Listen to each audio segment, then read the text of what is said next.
I'm now here to talk about our village, our Teepee Village at our camp. And I want you, as I talk about this, to think about all of our ancestors and the idea of how important home was. And I cannot tell you enough, this word home, how important it is. And just as I'm speaking, look at this incredible teepee. It's a vision of beauty.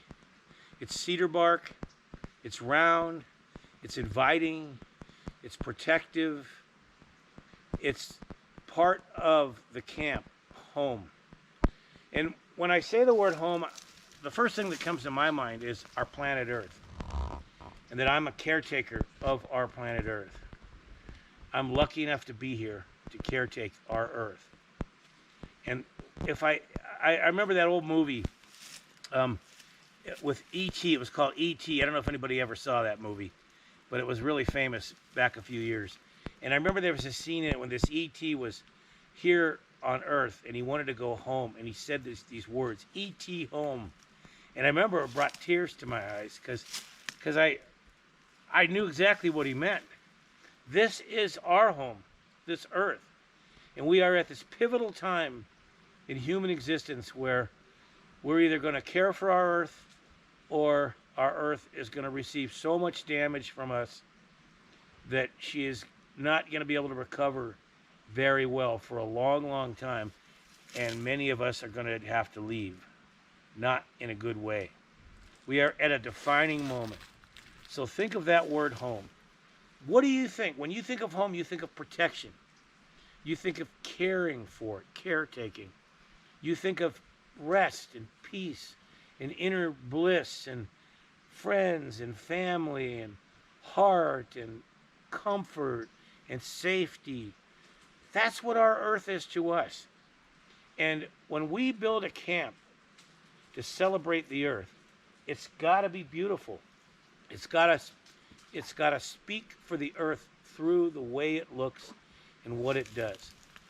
These bark teepees, I'm going to take you on a little walk down the trail here. We'll show you more of them. These bark teepees are what the Californian Native Americans used to live in. Particularly, I remember when I was growing up as a kid, I would love to go to Yosemite. And probably one of the most beautiful places on the planet Earth is Yosemite Valley. And I remember seeing pictures and some bark teepees that were made there in a little village, by the science center. And I saw those bark teepees, and I envisioned the beauty, what it must have been like for the river that runs through that valley, called the Merced River, to be lined with teepees, and the Native American people living there. They literally had it as good as you could have it. And now here I am in Mount Shasta.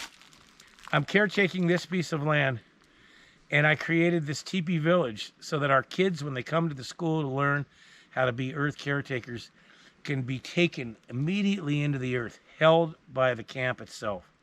So come with me and just look at the beauty. For any sacred spot on a piece of land, I love an entranceway. It's a spot where we walk through an archway or something significant that makes us stop for a second and think what we're going into, so that we can take a moment to open our heart up, to soak in the beauty and be fully present with the place that we're going to. That's when the magic happens. That's when great things happen. So walk through this part.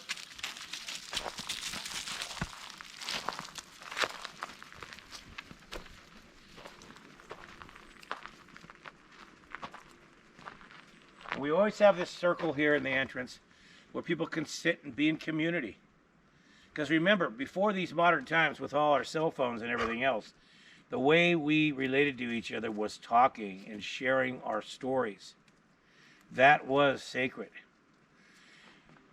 As we move in, you'll start to see the village.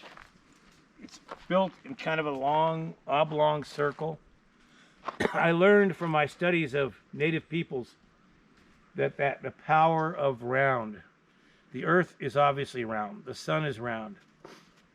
The moon is round. The seasons go in a circle. our shelters seem to work better when they're around. It's not that they always have to be that way, but they seem to work better that way. Birds' nests are around. There's a great power in the circle. Just take a walk around here.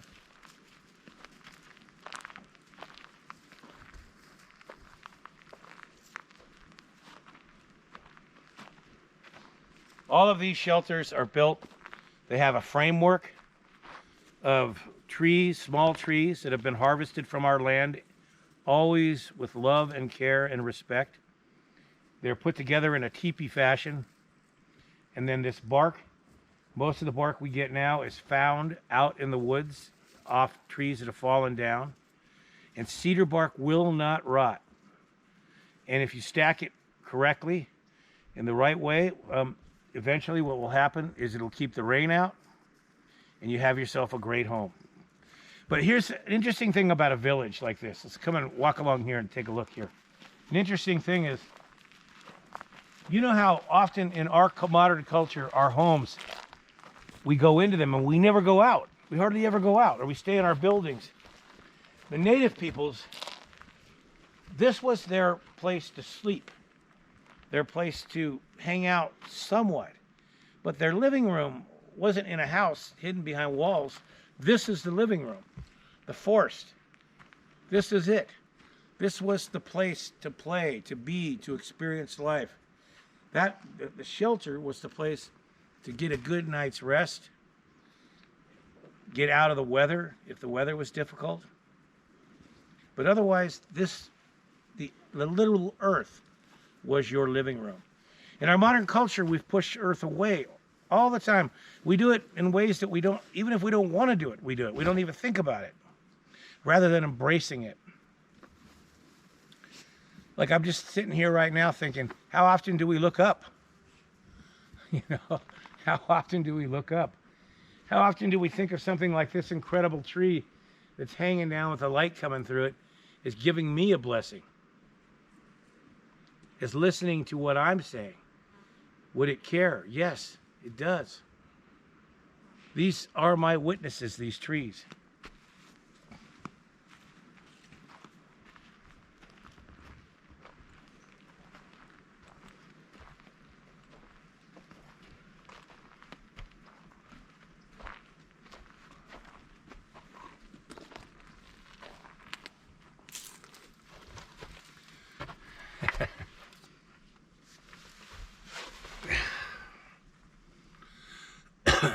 I often love the feel of when I walk into a shelter that's made well. And when I say made well, think about this.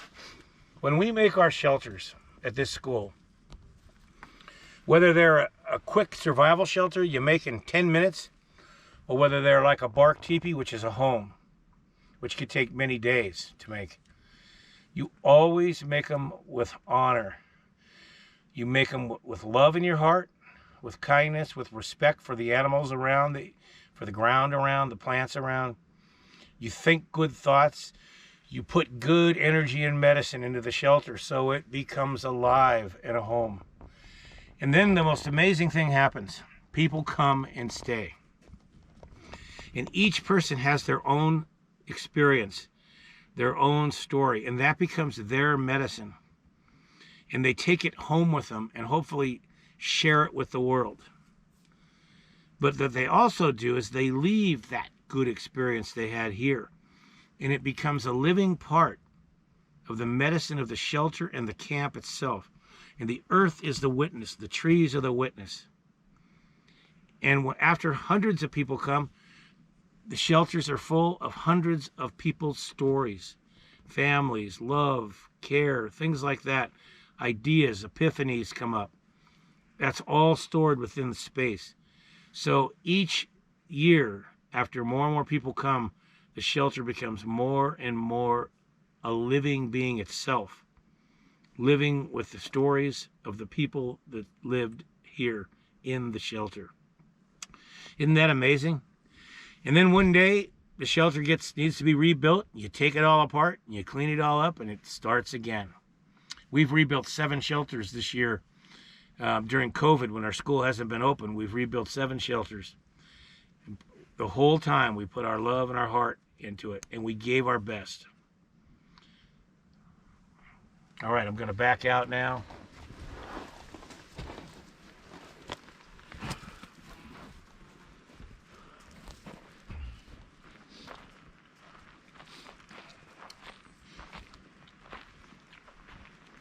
I'll show you one of the things I love to do in building shelters is I really, really love to make a shelter not only incredibly functional, which, what does that mean? That means that it's not going to leak water, that it's not going to leak snow, that it's going to stay relatively warm.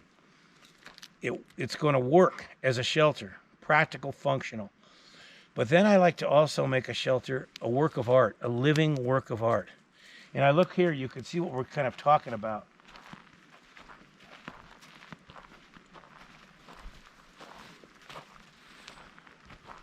Putting these incredible old burned stumps up, filling it full of pine needles. It's a sculpture. It's a home. There's not much more I could say. It's that amazing. Look over here at this one.